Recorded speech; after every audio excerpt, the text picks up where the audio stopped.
सबसे पहले हम ए से स्टार्ट करते हैं। ए का इंट्रोडक्शन बेसिक सा लिखा है, इसको सबसे पहले हम स्टार्ट करते हैं इंटेलिजेंस से कि इंटेलिजेंस क्या होती है। तो इंटेलिजेंस एक एबिलिटी है जिससे हम एक्वायर करेंगे नॉलेज को और स्किल्स को, और उस नॉलेज को और स्किल्स को एक्वायर करके हम प्रॉब्लम सॉल्विंग के अंदर इस्तेमाल करें और उसको अडेप्ट करें कोई न्यू सिचुएशन के लिए, तो उसको इंटेलिजेंस कहते हैं। और ह्यूमन इंटेलिजेंस जो सी है वो की एक कोग्निटिव एबिलिटीज़ के ऊपर काम करती है, जिसके अंदर हमारे पास परसेप्शन, रीजनिंग, मेमोरी और डिसीजन मेकिंग आती है। वो पुराने वाली इंटेलिजेंस के भी पार्ट सारे इंक्लूड होते हैं, लेकिन इसमें कोग्निटिव एबिलिटीज़ हैं। अब इसमें अंडरस्टैंडिंग परसेप्शन क्या होता है कि हमारा दिमाग सबसे पहले इन्वायरमेंट को स्कैन करता है और परसेप्ट करता है कि इन्वायरमेंट में, फॉर एग्जांपल आप जा रहे हैं तो आप देखते हैं क्या आगे सामने इन्वायरमेंट में क्या हो रहा है, तो वो सबसे पहली चीज़ होती है परसेप्शन। आप परसेप्ट करते हो क्या हो रहा है। फिर रीजनिंग, क्या आप देख के आपका दिमाग सोचता है कि अच्छा ये काम जो एक्शन हो रहा है ये किस लिए हो रहा है, मतलब कि कोई एक्सीडेंट हुआ है तो वो किस वजह से हुआ है। मतलब कोई अगर आपके पास उधर रेड सिग्नल, ग्रीन सिग्नल और आपके सिग्नल है, तो वहाँ पे जो सिग्नल रेड, ग्रीन और ऑरेंज होते हैं तो वो किस लिए हो रहे हैं, आप रीजनिंग की तरफ जाते हो। फिर उसके बाद आपके पास थर्ड स्टेप आता है मेमोरी का, कि आप उसको मेमोरी वगैरह के अंदर आप अपनी मेमोरी में उसको स्टोर कर लेते हो, मतलब कि अपने आप को रिमेंबर करते हैं उस चीज़ को। बाकी कोई एक्शन, फॉर एग्जांपल आप जैसा बच्चा आता है फर्स्ट टाइम, तो वो जब चीज़ सीखता है वो अपनी मेमोरी में उसको सेव कर लेता है, और जब नेक्स्ट टाइम वही सिचुएशन आती है तो उसको उसकी मेमोरी में उसको रिकॉल करता है कि अच्छा ये इस सिचुएशन में ऐसे हुआ था तो मैंने इस तरह रिस्पॉन्ड करना है। और फोर्थ उसका डिसीजन मेकिंग भी आता है कि हम पुराने पास्ट मेमोरीज को देख के जो हमारे सामने हो रहा है, और रीजनिंग जो भी हमारे पास रीजनिंग आ रही है कि ये एक्शन किस तरह से हो रहा है, उसकी बेस के ऊपर हम डिसीजन लेते हैं, तो उसके ऊपर डिसीजन मेकिंग आ जाती है। तो ह्यूमन इंटेलिजेंस इन चार चीज़ों पे मेन काम कर रही होती है।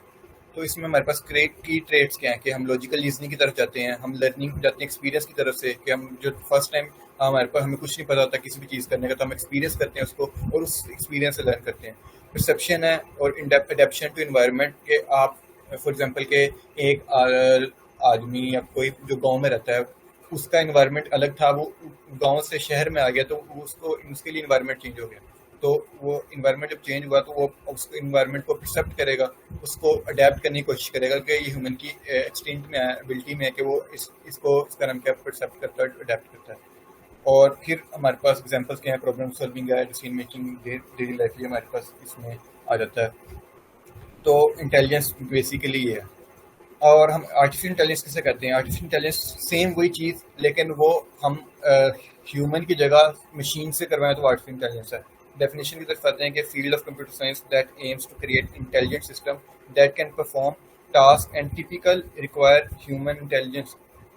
ठीक है, वो वाले टास्क परफॉर्म करे जो जिसके लिए ह्यूमन इंटरवेंशन का होना जरूरी है, मतलब ह्यूमन इंटेलिजेंस का होना जरूरी है। तो वो वाले टास्क अगर कंप्लीट करेगा तो वो आर्टिफिशियल इंटेलिजेंस से काम होगा, वो ह्यूमन इंटेलिजेंस से नहीं होगा। अब जिसमें हमारे पास एग्जांपल भी बताई थी, परसेप्शन है, लर्निंग है, प्रॉब्लम सॉल्विंग है। हमारे पास गोल क्या है? हमारा ए का जो गोल है कि हम ऐसा सिस्टम डेवलप करें जो खुद थिंक करे, थिंक करने के बाद उस चीज़ों को सीखे, और सीख के बाद वो खुद ही उस पर एक्ट करे जैसे ह्यूमन करते हैं। और इसी तरह मतलब क्या, but with the potential for greater speed, perception, efficiency. और हम पहले अचीव करवाने की तरफ जाते हैं, फिर हम कहते हैं कि वो जो काम कर रहा है वो स्पीड से भी करे, जल्दी करे, एफिशिएंट तौर पे करे और परसेप्शन के तौर पे करे। तो हमारा ये गोल होता है। हमारी अप्रोचेस क्या है? हमारी अप्रोचेस होती हैं total learning using data for training, के हम डाटा यूज़ करते हैं पास्ट, जैसे हम पास्ट एक्सपीरियंस लर्न कर रहे होते हैं जो हमारे साथ फर्स्ट टाइम हुआ है, तो इसी तरह यहाँ पे अप्रोचेज हैं कि हम लर्निंग करते हैं पास्ट डाटा के ऊपर। मशीन लर्निंग एग्जांपल है, हम आगे डिस्कस करेंगे कि हम डाटा से किस तरह सीखते हैं। रीजनिंग है कि हम ड्राइव कंक्लूजन करते हैं डाटा के ऊपर, डाटा आया हम उसके ऊपर देखते हैं अच्छा एक पॉइंट ए और पॉइंट बी के जरिए ये बात हुई है, तो इससे हम कंक्लूड करते हैं कि एक्शन ये होगा। आपने मेरे ख्याल से डिस्क्रीट स्ट्रक्चर अगर for example first second semester में है तो आपने उसमें ये कंक्लूजन वगैरह और ये चीज़ें पढ़ी होंगी कि अगर ये हो रहा है तो ऐसे होगा, अगर ऐसे हो रहा है तो ऐसे होगा। तो हम रीजनिंग की तरफ आ जाते हैं, तो ये उसकी तरफ रीजनिंग है। और सेल्फ करेक्शन क्या है कि फॉर एग्जांपल आपने कुछ चीज़ प्रिडिक्ट की है, रीजन किया है, लेकिन वो आप गलत हो गए। अब आप उस चीज़ पे गलत हो गए तो आप क्या अपने आप को करेक्ट करोगे, अच्छा ये गलती हो गई है, आप उसको करेक्ट करोगे, फिर आप वो आपके मेमोरी में भी रहता है, तो वो आपकी परफॉर्मेंस भी इंप्रूव कर रहा है। ठीक है, तो आप सेल्फ करेक्ट करने के अपने आप को बेहतर करते हो नेक्स्ट टाइम जब टास्क हम करते हैं। तो सेम ये चीज़ आर्टिफिशियल इंटेलिजेंस में भी हम अप्लाई कर रहे होते हैं। अभी तक इसका कोई क्वेश्चन? ऑल गुड, डायरेक्शन दे दें तो पता चल जाए, 2%। Okay okay okay. जीशान भाई, हमने रीजनिंग पे क्या बात की थी, जरा एक्सप्लेन कीजिएगा, वो एक्चुअली मैं थोड़ा मिस कर गया था वहाँ से। हाँ, रीजनिंग के ऊपर ये कि हम फॉर एग्जांपल कुछ डाटा है, जैसे मैथमेटिकल रीजनिंग की तरफ हम आते हैं, तो हम मैंने इसके ऊपर ना डिस्क्रीट स्ट्रक्चर की एग्जांपल दी थी कि सेकंड सेमेस्टर के अंदर ना, अगर आप फर्स्ट सेमेस्टर का तो सॉरी, अगर सेकंड सेमेस्टर में अगर आप उससे ऊपर हो तो आप डिस्क्रीट स्ट्रक्चर का कोर्स पढ़ोगे, उसके अंदर आप रीजनिंग के ऊपर बात करोगे कि अच्छा अगर इफ ये एक्शन हो रहा है तो क्या एक्शन होगा, मतलब इफ एल्स की एग्जांपल है, तो हम वो उसी के तौर पे डाटा के ऊपर देख के हम रीजनिंग कंक्लूड करते हैं, ड्रा करते हैं जो डाटा बेस्ड एक्शन के ऊपर के अच्छा ये बात हुई थी, तो इसकी रीजनिंग की वजह ये हो सकती है, पॉसिबल रीजनिंग ये हो सकती है उसकी, जैसे हम ह्यूमन माइंड कर रहा होता है, इसी तरह ये भी हम उसी तरह ट्रेन कर रहे होते हैं कि हम जो डाटा को देख के हम उसको कंक्लूड करने की कोशिश करते हैं कि अगर ये एक्शन हो गया हुआ है, इसकी रीजन क्या होगी, पॉसिबल आउटकम्स की वजह क्या, मतलब आउटकम जो हुआ है उसकी पॉसिबल रीजन क्या हो सकती है, तो हम वो ड्रा करते हैं। जैसे थ्योरीज आ जाती हैं ह्यूमन लाइफ के अंदर कि एक एक्शन होता है उसके ऊपर फिर डिफरेंट टाइप की थ्योरी आती है कि ये थ्योरी थी, इस तरह हुआ हो सकता था, इस तरह हुआ हो सकता है, मतलब अगर आपके पास एक्यूरेट डाटा नहीं है तो आप खुद कंक्लूड करने की कोशिश कर रहे होते हैं ना, तो वो रीजनिंग की तरह अंदर आ जाता है। ठीक है, इसका क्वेश्चन था का। ओके, तो अब हम करते हैं एलन ट्यूरिंग के ऊपर। एलन ट्यूरिंग जिसको कहते हैं फाउंडर ऑफ मतलब कि इंटेलिजेंस मशीन के ऊपर हम ए का फाउंडर भी कुछ लोग कहते हैं। तो इसका इसके ऊपर ट्यूरिंग के ऊपर क्या 1950 के अंदर एलन ट्यूरिंग ने प्रपोज किया था थिंकिंग मशीन का कॉन्सेप्ट, कि मशीन जो सा could mimic human intelligence that perform task that require reasoning and problem solving. तो उसने कहा कि एक ऐसी मशीन, थिंकिंग मशीन हो जो उसका नाम क्या, ह्यूमन इंटेलिजेंस वाले टास्क परफॉर्म कर सके, रीजनिंग को सोल्व कर सके, प्रॉब्लम सॉल्विंग कर सके। और उसने फिर एक टेस्ट प्रपोज किया था जिसे ट्यूरिंग टेस्ट कहते हैं, जो बहुत मशहूर है ज़माने में, अभी भी ट्यूरिंग टेस्ट चल रहा है। फॉर एग्जांपल आपने अगर न्यूज़ सुनी होगी, कोई भी न्यू ए मॉडल आता है तो वो कहते हैं कि इस मॉडल ने Turing test complete successfully complete कर लिया, पास कर लिया ट्यूरिंग टेस्ट। आपने अगर सर आर्टिकल पढ़े होंगे, अगर आप फॉलो कर रहे होते हैं ए वगैरह चीज़ों के ऊपर, तो आपने देखा होगा जैसे भी क्लाउड का 3.7 आया था तो उसने ट्यूरिंग टेस्ट पास कर लिया। जब आपके O3 आ रहा था, O4 आया था मिनी हाई, जीपीटी के मॉडल्स आए थे, डीप सीक आया, तो इनके ऊपर भी आती है कि ये टेस्ट पास करने होते हैं। ट्यूरिंग टेस्ट होता क्या, आप उस पर आते हैं। ट्यूरिंग टेस्ट एक ऐसा मतलब कि एक टेस्ट है, या इसको आगे एक्सप्लेन करता हूँ। चलो मैं इधर थोड़ा हल्का सा आपको बात बताता हूँ, फिर आगे हम एग्जांपल के तौर पे बताते हैं ट्यूरिंग टेस्ट क्या है। ट्यूरिंग टेस्ट के अंदर a way of determine if a machine can execute intelligent behaviour this is indistinguishable from a human. तो एक ऐसा टेस्ट है कि हम बता ना सकें ये काम ह्यूमन ने किया है कि मशीन ने किया है। तो अगर वो अगर हमें परसीव करवा दे कि कोई मशीन है, फॉर एग्जांपल उसने परसीव करवा दे कि काम ह्यूमन ने किया, तो वो ट्यूरिंग टेस्ट में आता है। अब 1950 के ऊपर जब एलन ट्यूरिंग ने ये बात की, तो लोगों का फिर ये परसेप्शन बना कि क्या can a human talk like human, can a computer talk like human.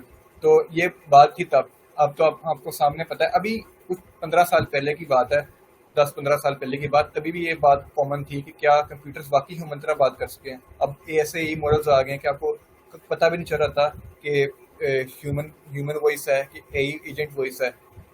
लेकिन ये उस टाइम के अंदर लोगों का क्वेश्चन था। ट्यूरिंग टेस्ट आ गया हमारे पास। फर्स्ट एग्जांपल है कि अब एक फॉर एग्जांपल हमारे पास 2 कमरे हैं, ठीक है, और यहाँ पे मशीन Z पड़ी है और पर्सन X है, ठीक है, और पर्सन एक आया है, उसने सेम क्वेश्चन पूछा है दोनों मतलब कमरों के अंदर, उसको आगे नहीं पता कि कौन क्या है, तो सेम क्वेश्चन पूछा है और इसने भी उसको वो आंसर दिया, इसने भी उसका आंसर दिया। अब वो अंदाजा नहीं लगा पाए कि इसमें से मशीन कौन सी है और पर्सन कौन सा है। तो ये अगर ये चीज़ मामला आ जाए कि अगर हम बिल्कुल भी ना बता सकें कौन सी मशीन है कौन सा इंसान है, तो ये ट्यूरिंग टेस्ट है, ठीक है। उस टाइम के अंदर ट्यूरिंग टेस्ट कंप्लीट करने क्या था कि हमने, ये तो ह्यूमन की पर बात है, ये तो जब सब स्टार्ट था तब हमने कहा था कि हम एनिमल्स को पहले ये परसीव करवा लें। तो यहाँ पे एक रेडियो पड़ा हुआ है, उससे वुफ वुफ की आवाज़ आ रही है कि डॉग डॉग बोल की वो जो बार्किंग की आवाज़ है। तो वो उसका नाम क्या है, वो डॉग को परसीव करवा दी उसने कि मैं डॉग हूँ। डॉग ने ये समझा कि उस बॉक्स के अंदर या उस रूम के अंदर डॉग है, लेकिन एक्चुअल में वो रेडियो था। तो यहाँ पे लिखा हुआ है कि वेल डन, हमने इसका नाम क्या इस लेवल तक पहुँच गए। तो ये हिस्ट्री में 1970-80s की बातें हैं, तो उस टाइम ये ऐसा था। अब ए के ऊपर आ जाते हैं, ए के लेवल्स के ऊपर। पर हमारे पास दो टाइप की एज होती हैं, एक वीक एज होती है और एक स्ट्रॉन्ग एज होती है। ये क्या होती है कि एक ऐसा सिस्टम डिजाइन करते हैं जो स्पेसिफिक टास्क के लिए होता है। फॉर एग्जांपल के ये उसी के अंदर वीके के अंदर इफ एल्स की एग्जांपल आ जाती है कि हम कंडीशंस को हैंडल खुद कर रहे होते हैं इफ एल्स लगा के, ठीक है, कि स्पेसिफिक टास्क है उसको परफॉर्म करना है, तो ये वीके के अंदर आता है। जैसे हमारे पास आप मोबाइल पे गेम खेल रहे होते हैं, 2 प्लेयर गेम्स होती हैं, उसके अंदर जो कंप्यूटर होता है वो वीके की एग्जांपल है, क्योंकि वो जो भी हमने ट्रेन किया हुआ है उसने उसके ऊपर टिक टक टो खेल रहे होते हैं आप, तो उसके ऊपर भी जो ए मूव कर रहा है वो भी वी के ये कि हमने कंडीशंस पीछे लिखी हुई हैं, तो वो स्पेसिफिक टास्क परफॉर्म कर सकता है। स्ट्रॉन्ग एआई के अंदर हमारे पास थिंकिंग आ जाती है, रीजनिंग आ जाती है कि हम एआई जो है वो खुद सोचेगा। ह्यूमन ने कोई इफ एल्स नहीं लिखा, कुछ भी नहीं लिखा। ह्यूमन जो मशीन है वो खुद सोचेगी और उसका आंसर देगी, तो ये स्ट्रॉन्ग एआई के ऊपर है। तो ये कॉन्सेप्ट है एआई के अंदर के वीक एआई और स्ट्रॉन्ग एआई। अभी तक किसी क्वेश्चन, कोई क्वेश्चन रिएक्शन दे देगा ताकि पता चले कि क्वेश्चन नहीं है, और अगर हैंड रेज करेंगे तो पता चलेगा कि क्वेश्चन है।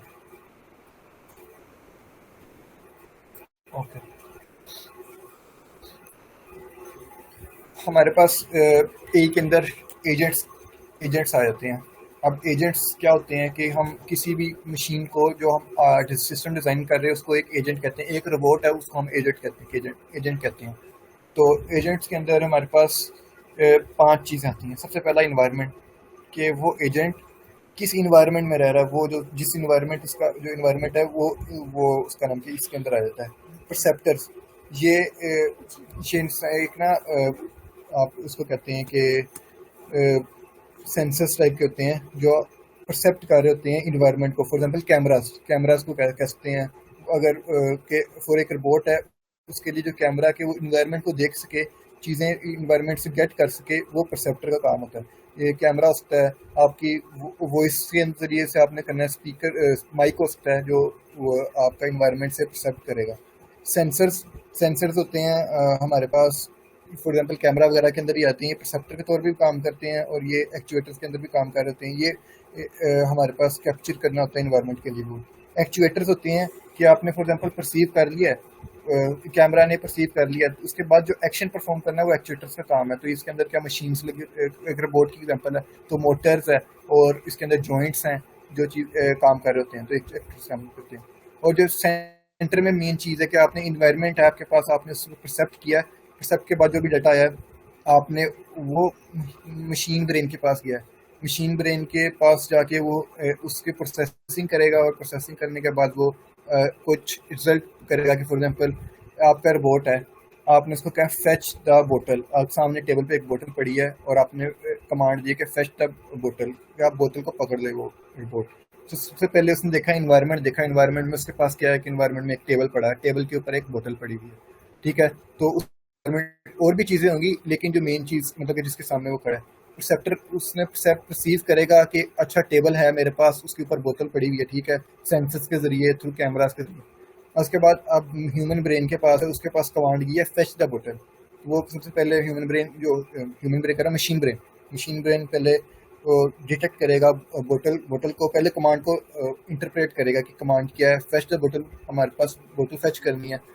उसने फिर वो देखेगा कि बोतल कहाँ पड़ी हुई है, रोबोट के ऊपर होता है ना, कोऑर्डिनेट्स देते हैं कि अच्छा इस कोऑर्डिनेट पे मूव करेगा, ये जॉइंट इस कोऑर्डिनेट पे मूव करेगा, ये जॉइंट तो ये पिक करेगा, यहाँ से पिक करने के बाद फिर इस कोऑर्डिनेट पे हमने लेके आ जाएंगे। तो इसी तरह वो जो एक्शन परफॉर्म करेगा वो कमांड्स देगा एक्चुएटर्स को, और एक्चुएटर्स एक्शन परफॉर्म करेंगे।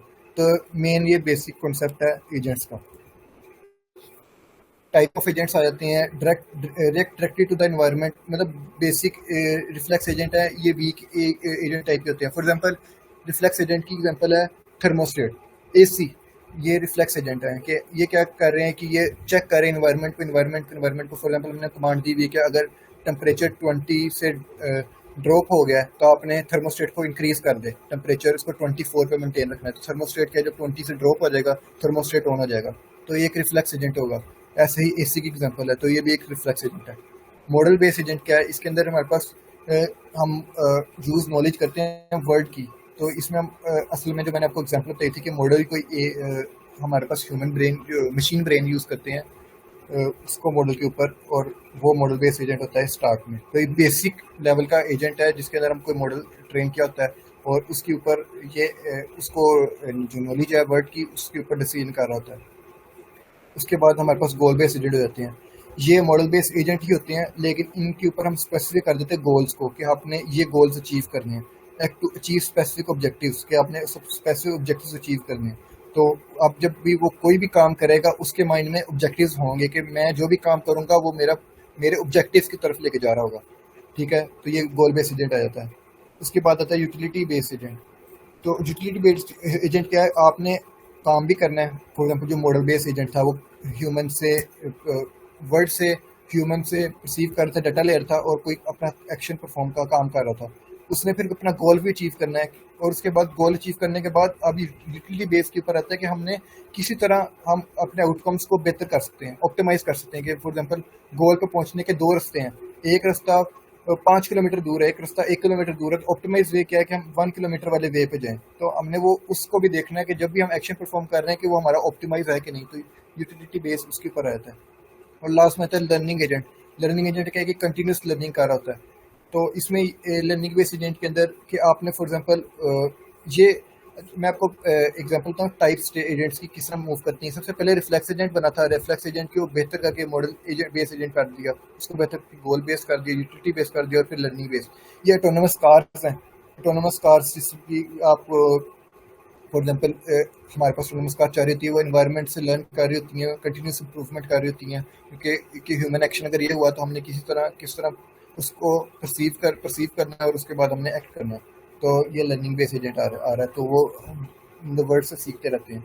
इससे पहले वाले जो मॉडल्स थे वो लर्न नहीं कर रहे थे, वो जो उसके पास पहले मॉडल जिस पे ट्रेन था, मतलब कि पुराना डाटा, उसी के ऊपर ही वो काम कर रहे थे। तो learning base agent continuous learning कर रहे हैं।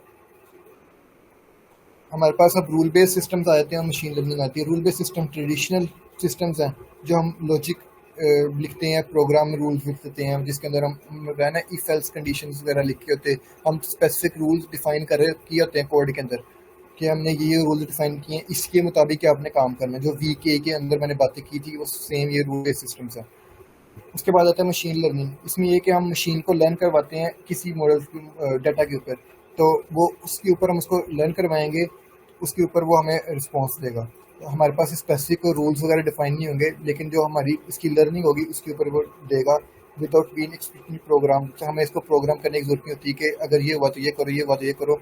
ये स्टेटिस्टिकली मॉडल होते हैं जो पुराने डाटा के ऊपर काम कर रहे होते हैं। और डीप लर्निंग आजकल बहुत हमने सुना होगा, जो ये हमारे पास जेएनआई के अंदर हर जगह पे डीप लर्निंग यूज़ हो रही है।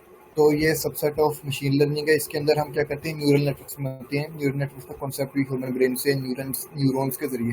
तो वापस में कॉन्सेप्ट जो होके अंदर कुछ फंक्शन होते हैं, एक्टिवेशन फंक्शन होते हैं, उसको इस्तेमाल करके ये काम कर रहा होता है। तो ये आगे हम डिस्कस करेंगे इसको। अभी तक इसमें से किसी का कोई question deep learning, machine learning और रूल बेस्ड में से और पुराने एजेंट्स के ऊपर किया है?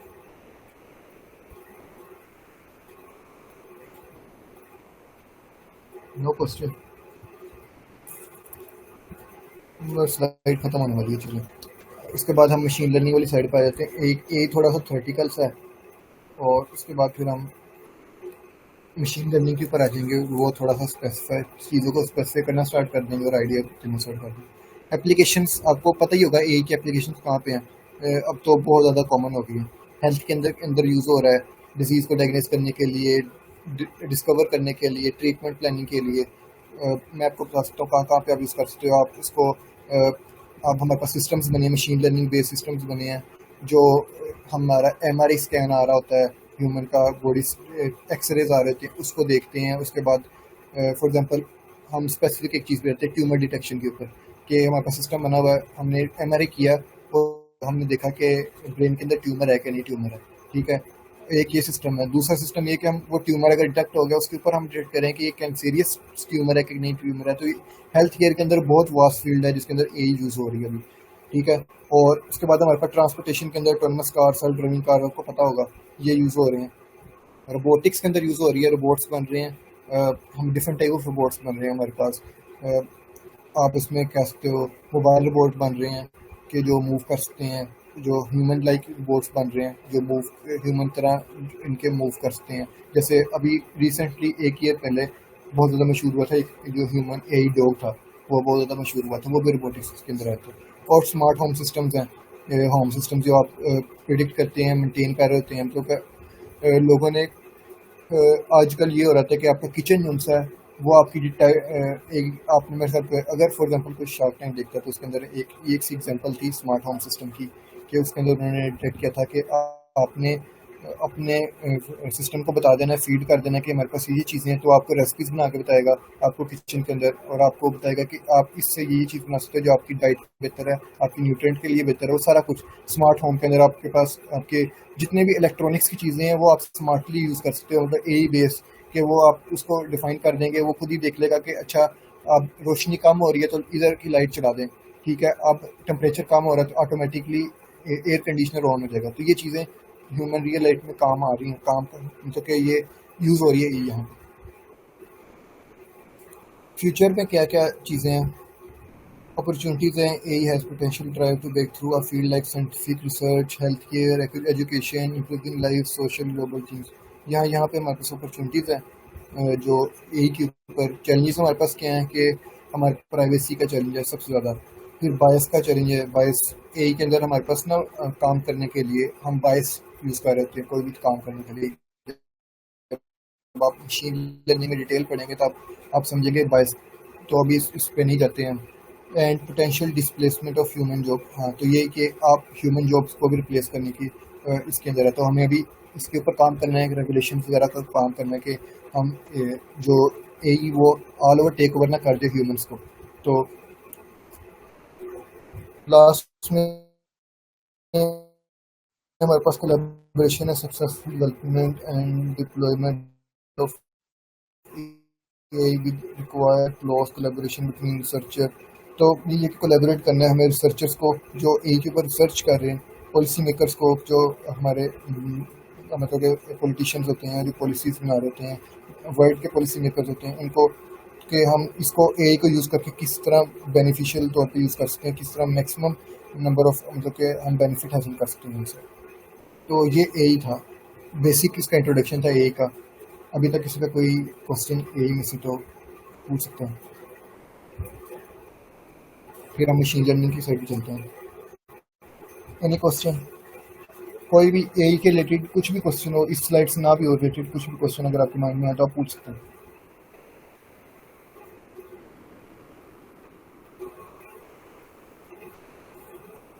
तो आपका स्पीकर का माइक का मसला तो आप टाइप भी कर सकते हैं, मैं रीड कर रहा हूँ आपके मैसेज में, अगर आप टाइप करेंगे मैसेज भी चलेंगे।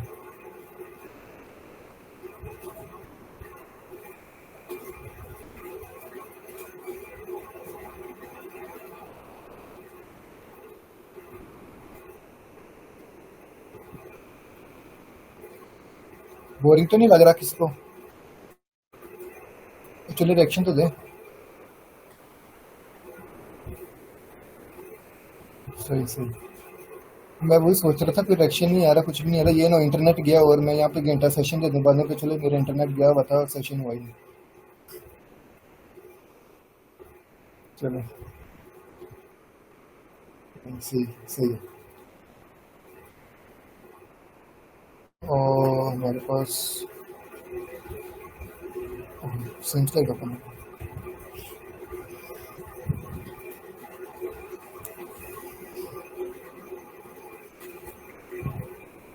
मशीन लर्निंग के ऊपर है बेसिक सा। मशीन लर्निंग के ऊपर कॉन्सेप्ट का आपको अगर आइडिया होगा कि हमने मशीन को एआई को ट्रेन करवाना है डाटा के ऊपर, कि वो जो टास्क ह्यूमन परफॉर्म करते हैं वो मशीन परफॉर्म कर लेते हैं, मशीन लर्निंग के अंदर आता है। तो एआई की ये सब फील्ड है। एआई के अंदर और भी चीज़ें आ जाती हैं, रिसर्च वर्क में ज़्यादा आ जाता है, आपके मॉडल्स डिज़ाइन की तरफ भी काम आ जाता है। और मतलब कि आपके फॉर एग्जांपल आपने न्यू टाइप ऑफ एजेंट्स बनाने, जो मैंने भी एजेंट्स के बारे में बात की, तो एजेंट्स के ऊपर जो काम है वो एआई का अलग सेपरेट है, वो थोड़ा थ्योरेटिकल फील्ड है। जो मशीन लर्निंग है स्पेसिफिकली ये थोड़ी सी प्रोग्रामिंग वाली साइड पे आ जाता है, और इसमें आपको चीज़ें नज़र आना स्टार्ट हो जाती है कि किस तरह हम अचीव करें। तो एप्लीकेशन सबसे पहले बेसिक सी एप्लीकेशन कहाँ यूज़ हो रही है, हेल्थ केयर के अंदर मैंने आपको एग्जांपल दी थी कि predictive analytic of patient outcomes. कि हम ह्यूमन की फॉर एग्जांपल इसकी मेडिकल रिपोर्ट्स के ऊपर हम प्रेडिक्ट कर सकते हैं इसको क्या बीमारी है, वो सारा कुछ जो डॉक्टर कर रहा था वो हम यहाँ पे प्रेडिक्ट कर सकते हैं हेल्थ केयर के अंदर। मशीन लर्निंग का हमने ट्रेन किया मॉडल। क्या अर्ली डिजीज डायग्नोसिस, कि आपकी अर्ली स्टेज पे डायग्नोस डिटेक्ट कर देगी, फॉर एग्जांपल कि अगर एमआरआई वगैरह और आपके स्कैन वगैरह हैं तो वो बता सकता है कि this can be potential tumour, this can be potential cancerous tumour, तो ये भी हम डिटेक्ट कर सकते हैं एक के तौर पर। और पर्सनलाइज ट्रीटमेंट प्लान, ये हम पर्सनलाइज ट्रीटमेंट प्लान बना सकते हैं कि फॉर एग्जांपल आपको स्पेसिफिक, क्योंकि हर एक इंसान जो है उसको डिफरेंट टाइप ऑफ डिजीज हो सकती हैं एट द टाइम, तो उसके लिए क्या ह्यूमन को हम देख के कि इसकी ये डिजीज़ है तो स्पेशलाइज इसकी ट्रीटमेंट क्या होगी वो भी हम हेल्थ केयर के अंदर मशीन लर्निंग के जरिए कर सकते हैं। फिनांस के अंदर रहते हैं तो आजकल आपने बहुत ज़्यादा सुना होगा कि जो एक टेक जो उठ रही है फिनटेक की, वो फिनांस की टेक की है, मतलब कि फिनांस के ऊपर काम आता है। तो उसके अंदर हम क्या करते हैं, फ्रॉड डिटेक्शन। फॉर एग्जांपल कोई स्कैम हुआ है या तो फ्रॉड हुआ है, उसको हम डिटेक्ट कर सकते हैं स्टॉक मार्केट वगैरह के अंदर। फिर क्या करते हैं हम, प्रेडिक्शन स्टॉक ट्रेंड्स, कि हम प्रेडिक्ट कर सकते हैं कि स्टॉक किस तरफ जाएगा। ठीक है, प्रेडिक्ट कर सकते हैं, फॉर एग्जाम्पल क्रिप्टो के ऊपर प्रेडिक्ट कर सकते हैं कि इसकी पास्ट डेटा के ऊपर हम ट्रेन कर लिया प्रेडिक्ट की इसकी पूरी हिस्ट्री कि लास्ट 2 ईयर में क्रिप्टो ने किस तरह काम किया है, तो हम उसके बाद मॉडल ट्रेन कर लिया। अब वो हमें बताएगा कि मॉडल ट्रेन हो गया हुआ है, अब इसके बाद हमारा ट्रेंड क्या जाएगा, ये अप की तरफ जाएगा डाउन की तरफ जाएगा, वो हम यही से ट्रेन करके हम यूज़ कर सकते हैं। मशीन लर्निंग के मॉडल हम ट्रेन कर लें, उसके बाद हम प्रेडिक्ट कर सकते हैं। ठीक है, प्रिडिक्शन ठीक हो ना हो अलग बात है, लेकिन हम प्रिडिक्ट कर सकते हैं। ऑप्टिमाइजिंग पोर्टफोलियोज, कि हम क्या ऑप्टिमाइज़ कर सकते हैं जो फाइनेंस की चीज़ें हैं उसको मशीन के ज़रिए, क्योंकि मशीन जो जल्दी काम कर सकती है। रिटेल के अंदर हमारे पास डिफरेंट टाइप के यहाँ पे आते हैं, इसको डिटेल में जल्दी जल्दी गुजार के पर्सनलाइज प्रोडक्ट रिकमेंडेशंस के। आपने मेरे ख्याल से ऐप यूज़ की होगी जैसे दराज है और बाकी चीज़ें, आपने सोचा होगा कि आपने गौर किया होगा, देखा होगा कुछ भी जो ऐप टीमो वगैरह, अली बाबा, कि आप कुछ एक टाइप की चीज़ सर्च करते हैं, आपको बस उस टाइप की चीज़ें ही रिकमेंड होना स्टार्ट हो जाती हैं। तो ये उसी के एग्जांपल है, मशीन लर्निंग के अंदर ही सब फील्ड है जिसके अंदर वो आपको कैटेगोरिकली एक ही चीज़, इस टाइप की चीज़ें, फॉर एग्जांपल आपकी पास्ट हिस्ट्री के ऊपर देख के आपको कैटेगोरिकली रिकमेंड कर रहा होता है कि ये चीज़ें, या फिर जिस चीज़ की आपको नीड होती है उसके ऊपर, मतलब कि आपका माइक से उसने इंटरव्यू, उसका माइक का आपका सुना है, माइक से आपकी बात सुनी है, उसके बाद आपको वही एड्स आना स्टार्ट हो जाती हैं, वो चीज़ें जो आपको पता है अनफॉर्चुनेटली हमारे साथ हो रहा होता है कि हमारा माइक वगैरह ये चीज़ें एक्टिव होती हैं हर टाइम।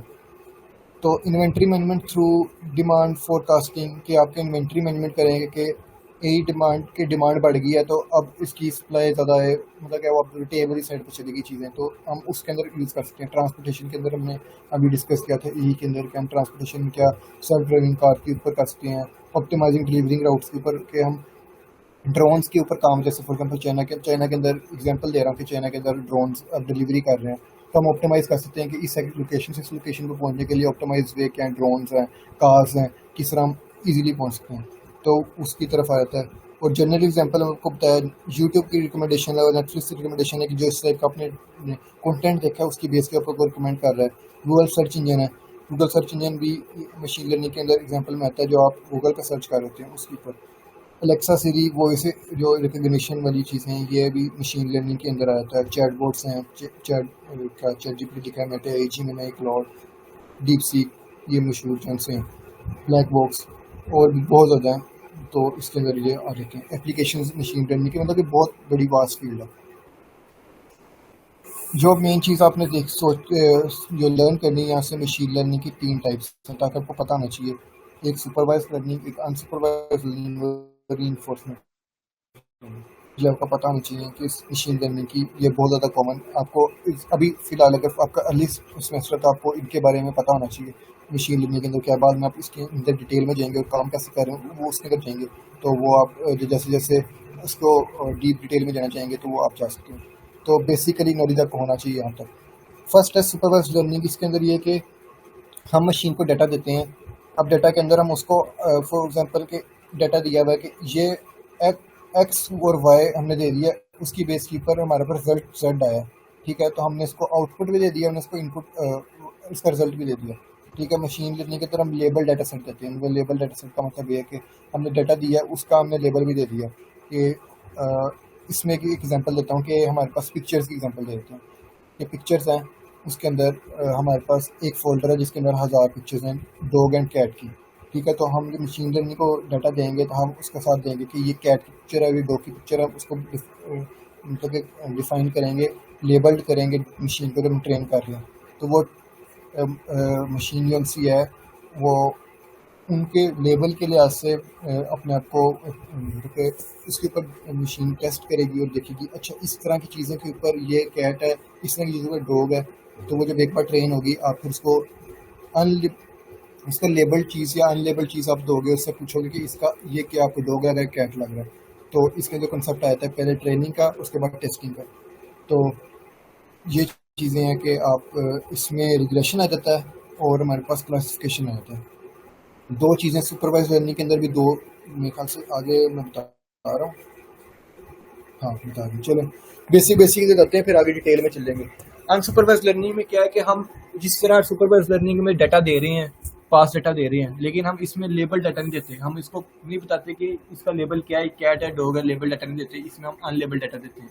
तो मशीन खुद ही उसका नाम क्या, वो अनलेबल डाटा को देखता है, गुजारता है, उसके बाद उसको पैटर्न्स बनाने की कोशिश करता है स्ट्रक्चर की बेस के ऊपर। मतलब कि आप उसको फिर वो अनसुपरवाइज लर्निंग अपनी बेस के ऊपर मशीन काम कर रही है, उसको लेबल नहीं हमने दिया हुआ।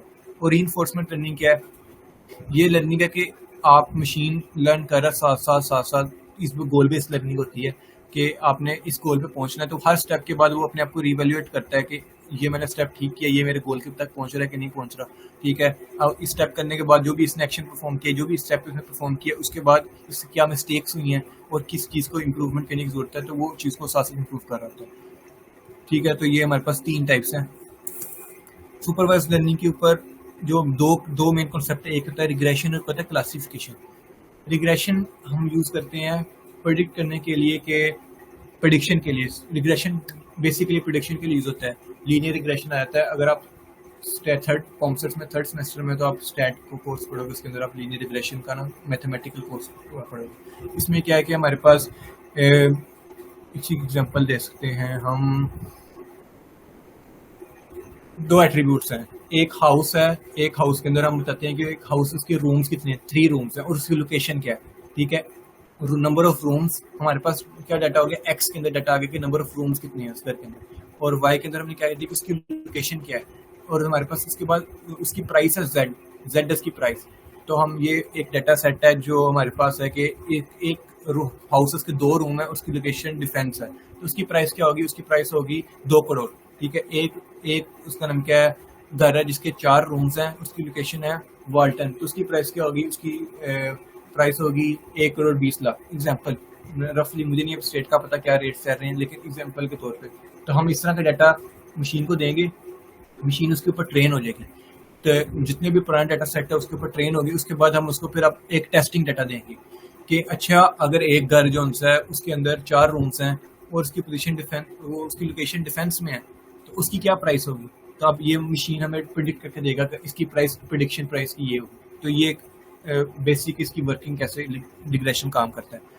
ठीक है, और क्लासिफिकेशन की एग्जांपल सिंपल है कि हमने क्लासीफाई कर देना है चीज़ों को, जैसे कि डॉग एंड कैट को क्लासीफाई करना है, ह्यूमंस एंड रोबोट्स को क्लासीफाई करना है। कोई भी पिक्चर है, आप किसी भी 2 चीज़ों को आप क्लासीफाई करने के लिए, ठीक है, तो सर्कल्स, शेप्स के ऊपर सर्कल्स हैं, ट्राइंगल्स हैं, रेक्टेंगल्स हैं, हमने इसको क्लासीफाई करना, तो ये यूज़ करता है क्लासिफिकेशन के लिए। तो ये सुपरवाइज लर्निंग के अंदर आता है। अब एप्लीकेशन क्या, ईमेल स्पैम फिल्टरिंग। ईमेल की स्पैम फिल्टरिंग के हम उसको डाटा के ऊपर ट्रेन किया है, तो वो डिटेक्ट करता है, ये क्लासिफिकेशन के अंदर आता है कि स्पैम कर रहा है, स्पैम ईमेल है कि नहीं। प्रेडिक्शंस के ऊपर जो मैंने अभी आपको एग्जांपल दी कि वो प्रेडिक्शन का काम करता है, और इमेज क्लासिफिकेशन एग्जांपल है जो कैट एंड डॉग क्लासिफाई करने की। तो ईमेल स्पैम फिल्टरिंग जो है वो टेक्सचुअल डाटा, इमेज क्लासिफिकेशन के अंदर इमेज का डाटा, और प्रेडिक्शंस के ऊपर भी टेक्सचुअल डाटा होता है। अभी तक सुपरवाइज लर्निंग के अंदर कोई क्वेश्चन, क्योंकि ज़्यादातर जब आप मशीन लर्निंग के अंदर जाओगे, प्रैक्टिकल में जाओगे, सुपरवाइज लर्निंग ही आप बहुत ज़्यादा सुपरवाइज लर्निंग पढ़ोगे, थोड़ी सी फिर अनसुपरवाइज लर्निंग पढ़ोगे, और डायरेक्ट फिर आप डीप लर्निंग के अंदर चल जाओगे, रीइंफोर्समेंट और डीप लर्निंग के अंदर। और डीप लर्निंग भी एक बेसिकली सुपरवाइज लर्निंग के अंदर ही आता है। तो आप अभी तक आपका कोई क्वेश्चन या कोई किसी कन्फ्यूजन आप पूछ सकते हैं।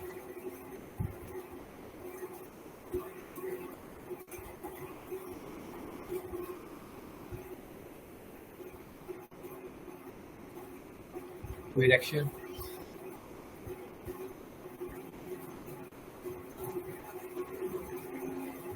हाँ जी अब्दुल वहाब। अच्छा रिएक्शन है, क्वेश्चन नहीं नहीं, मेरा कोई क्वेश्चन नहीं है, वैसे ही हो गया। Okay okay. अब अनसुपरवाइज्ड लर्निंग आ जाती है। अनसुपरवाइज्ड लर्निंग के अंदर हमारे पास क्लस्टरिंग आ जाती है। तो हमारे पास जो डाटा है वो हम इस डाटा के अंदर हमारे पास डाटा है, हमने फॉर एग्जांपल इमेजेस हैं या कुछ भी चीज़ें हैं, तो हमने उसके अंदर मैंने आपको बताया ना कि इसके अंदर हम क्या काम करते हैं, हम अनलेबल डाटा होता है। तो अनलेबल डाटा के ऊपर अब मशीन क्या है, पैटर्न ढूंढना स्टार्ट करती है कि ये मशीन के अंदर कौन कौन चीज़ें के अंदर सिमिलरिटी है, तो उसको एक एक क्लस्टर के अंदर रखना स्टार्ट करती है। जो जो सिमिलर चीज़ें उनको एक क्लस्टर में रखना स्टार्ट करती है, तो क्लस्टरिंग बन जाती है। अनसुपरवाइज्ड लर्निंग के अंदर ये कि हम क्लस्टरिंग बनाते हैं। इसके अंदर जो मैंने यहाँ पे तना बोलिया, सुपरवाइज्ड लर्निंग के अंदर लीनियर रिग्रेशन यूज होता है, लॉजिस्टिक रिग्रेशन यूज होता है, डिसीजन ट्रीज यूज होते हैं। इसके अंदर फिर हमारे पास प्रोबेबिलिटी बेस्ड मॉडल्स होते हैं और उसके अलावा दूसरे मॉडल्स भी होते हैं। तो ये यूज होते हैं सुपरवाइज्ड लर्निंग के अंदर। अनसुपरवाइज्ड लर्निंग के अंदर जो यूज होते हैं वो के मीन है, ठीक है, हायरार्किकल क्लस्टरिंग है, डीबी स्कैन्स हैं, ठीक है। तो एग्जांपल क्या है, हमारा कस्टमर सेगमेंटेशन है, एनोमली डिटेक्शन है। एग्जांपल लेता हूँ कस्टमर सेगमेंटेशन की। फॉर एग्जांपल के हम एक सिस्टम डिज़ाइन कर रहे हैं जो एक ई कॉमर्स प्लेटफॉर्म है, ठीक है। तो हमने ह्यूमन के जो हमारे पास कस्टमर्स हैं उनको क्लासीफाई करना है। तो हम क्लासीफाई कैसे करेंगे कि जो किस तरह के यूज़र्स हैं जो कॉस्मेटिक्स बाय करते हैं, किस तरह के यूज़र्स हैं जो इलेक्ट्रॉनिक्स की चीज़ें बाय करते हैं, किस तरह के यूज़र्स हैं जो इस तरह की। तो हम किसी एक चीज़ की सिमिलरिटी में जाते हैं कि ये कस्टमर का बिहेवियर क्या था, उसकी बेस के ऊपर उसको हम एक क्लस्टर में ऐड कर देते हैं। ये कस्टमर का बिहेवियर क्या था, उसको इस क्लस्टर में ऐड कर देते हैं। तो हम फिर उस क्लस्टर बेस के ऊपर आपको रिकमेंडेशंस हो रही होती हैं, आपको उस क्लस्टर की बेस के ऊपर आपको कहते हैं एड्स आ रही होती हैं, आपको आगे रिकमेंडेशन के बारे में बताया। तो यही हम क्लस्टरिंग आता है। हम इसके अंदर डिफाइन कर रहे होते हैं कि इसने क्लस्टर्स बनाने हैं, तो हम उसकी बेस के ऊपर मशीन जो है वो क्लस्टर्स बना देती है डाटा के लिहाज से, डाटा की जो सिमिलरिटी के लिहाज से। एक इसकी एप्लीकेशन क्लस्टरिंग है और एक है डिमेंशन रिडक्शन। तो इसमें डिमेंशन रिडक्शन में हमारे पास PCA एक एल्गोरिदम है और TSNE टेक्निक्स है। तो ये टेक्निक यूज होती हैं डिमेंशन रिडक्शन के अंदर। फॉर एग्जाम्पल हमारे पास डाटा है जो 5 डिमेंशन है, 8th डिमेंशन है, जिसको हम ड्रा नहीं कर सकते। तो उस डाटा को हम उसका नाम क्या है, उसकी डिमेंशन रिड्यूस करते हैं, मतलब 2 डिमेंशन बना लें, उसको 3 डिमेंशन बना लें, डाटा को रिड्यूस कर लेंगे, उसकी डिमेंशन रिड्यूस कर लेंगे ताकि हम उसको इजीली उसके ऊपर एल्गोरिदम अप्लाई कर सकें। तो जो डिमेंशन रिडक्शन है, तो हम एल्गोरिदम अप्लाई करते हैं, ज़्यादा हाई डिमेंशन डाटा को रिड्यूस करते हैं। इमेज कंप्रेशन के अंदर ना वो यूज़ हो रहा था ये। तो ये हमारा अनसुपरवाइज्ड लर्निंग के अंदर आ गया। और अनसुपरवाइज्ड लर्निंग के बारे में मैंने पहले बता दिया था कि ये क्या होता है कि हम लेबल डाटा नहीं अनलेबल डाटा देते हैं। रीइंफोर्समेंट लर्निंग है नेक्स्ट टॉपिक।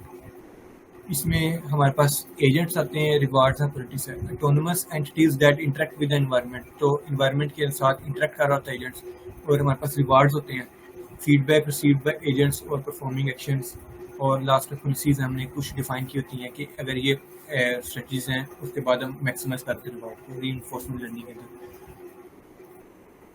लर्निंग के अंदर आपको एग्जांपल दे दी थी हमने। एक ऑटोनोमस कार रीइंफोर्समेंट लर्निंग के अंदर आता है कि वो बार बार इन्वायरमेंट को परसेप्ट करता है और उससे लर्न कर रहा होता है। तो वो हमारे पास उसको पता है उसका गोल क्या है। उसका गोल है A पॉइंट से B पॉइंट के अंदर डेस्टिनेशन पर पहुंचना, उसका गोल है, ठीक है। और उसके बाद अब वो उसने गोल पर पहुंचना है, उसने वो रास्ते में इन्वायरमेंट से इंटरेक्ट करता हुआ जाएगा, क्योंकि हमारे पास इन्वायरमेंट है वो स्टैटिक नहीं है, वो नॉन स्टैटिक इन्वायरमेंट है। कभी भी कुछ भी हो सकता है, क्योंकि रियल लाइफ के अंदर हमारे पास कभी फॉर एग्जांपल कार एक्सीडेंट सामने होगा, तो उस केस के अंदर हमारे पास ऑटोनोमस कार है, उसको ब्रेक लगानी है, ठीक है। वो डिटेक्ट करेगा कि इन्वायरमेंट के अंदर ये प्रॉब्लम आई है। अब मैं अगर मैंने एक्शन ना लिया तो मैं भी जाके कोलाइड कर जाऊंगा। तो उसने कोलाइड से बचने के लिए हम उसका नाम क्या वो करेंगे, एक्शन परफॉर्म करेगा। तो इन्फोर्समेंट लर्निंग इसके अंदर आ जाती है। अब मशीन लर्निंग का एक ये कंपैरिजन है। लीनियर रिग्रेशन बताया था, सुपरवाइज लर्निंग के अंदर आता है, के मीन बताया था, अनसुपरवाइज के अंदर आता है क्यू लर्निंग। मेरी स्क्रीन शेयर हो रही है ना, और सही वाली स्क्रीन शेयर हो रही है ना, ये कंपैरेटिव, ठीक है। तो इसके अंदर सुपरवाइज लर्निंग के अंदर लीनियर रिग्रेशन है कि प्रेडिक्शन, मैंने बताया एग्जांपल दिए प्रेडिक्टिंग हाउस प्राइसेस।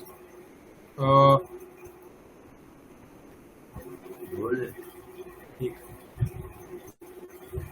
तो प्रेडिक्टिंग हाउस प्राइसेस, इसमें हम ये क्या करेंगे कि हम प्रेडिक्ट करते हैं। इसी तरह और भी मॉडल्स हमने प्रेडिक्ट करना है ना फुल डाटा के ऊपर। हमने डाटा के फॉर एग्जांपल मैंने आपको बताया था कि हम पैटर्न्स को डिटेक्ट करेंगे क्रिप्टो करेंसी के अंदर, अप जाना है डाउन जाना है, दो ही है ना उसके अंदर कि वो अब मार्केट्स इस प्लेस से ऊपर जाएगी कि नीचे जाएगी मार्केट, उसको डिटेक्ट करना, स्टॉक मार्केट को डिटेक्ट करना। तो ये चीज़ें लीनियर रिग्रेशन के अंदर आई थी, जिसके अंदर हम सुपरवाइज लर्निंग के हमारे पास पास डाटा होता है और हमारे पास उसका आंसर भी होता है कि ऐसा एक्शन हुआ था तो इसके अंदर ये रिजल्ट था, ऐसा हुआ था ये रिजल्ट था, ये डाटा था तो ये रिजल्ट था, ये डाटा था तो ये रिजल्ट था। उसकी बेस पे मशीन लर्न करती है और वो प्रेडिक्ट कर रही होती है। अनसुपरवाइज के अंदर के मीन क्लस्टरिंग आ जाता है कि हम के इसमें, चलो अगर थोड़ा सा बता दूं, ये अब एल्गोरिथम स्पेसिफिक है। ये के मीन के अंदर हम के डिफाइन कर लेते हैं कि हमने नंबर ऑफ क्लस्टर्स कितने बनाने हैं, तो हमने के नंबर ऑफ क्लस्टर्स हैं और उतने क्लस्टर्स बन जाएंगे कि हमने फॉर एग्जांपल हमने कहा कि इस डाटा के अंदर 3 क्लस्टर बना दो, तो डेट वो हमें 3 क्लस्टर के अंदर डिवाइड कर देगा, ठीक है। और उस सिमिलैरिटीज की बेस के ऊपर ये कस्टमर सेगमेंटेशन की एग्जांपल है, एनोमली डिटेक्शन की एग्जांपल है कि फॉर एग्जांपल हमारे जो साइबर सिक्योरिटी सिस्टम्स हैं उसके ऊपर एनोमली डिटेक्ट होती है कि अच्छा ये हमारे पास एक्शंस था और ये अचानक ये क्या हो गया, ये तो एनोमली आ गई, ये एक ऐसा बिहेवियर था जो नहीं होना चाहिए था। जो हम हैक करते हैं वो एनोमली डिटेक्ट होती है, मतलब कि सिस्टम जो डिज़ाइन मतलब साइबर सिक्योरिटी के अंदर भी जो हमारे पास हैकिंग डिटेक्ट होती है वो ये अनसुपरवाइज्ड लर्निंग के अंदर इसके यूज़ होती है। और हमारे पास रीइंफोर्समेंट लर्निंग क्यों लर्निंग है, ए मास्टरिंग चेस है, ये एक उन्होंने बनाया है रीइंफोर्समेंट के ऊपर कि वो जैसे ही आप चेस खेलते जाओगे वो साथ साथ ए मास्टर करता जाएगा चेस को, हर गेम के साथ वो अपने आप को मतलब कि मास्टर करता जाएगा कि वो जो उसने फर्स्ट टाइम मिस्टेक्स की थी उसको ओवरकम करता जाएगा। बस खत्म, यही था मशीन लर्निंग के ऊपर। थ्योरेटिकल था आज का सारा, होप कि आपको समझ आई होगी जितनी भी बातें थी।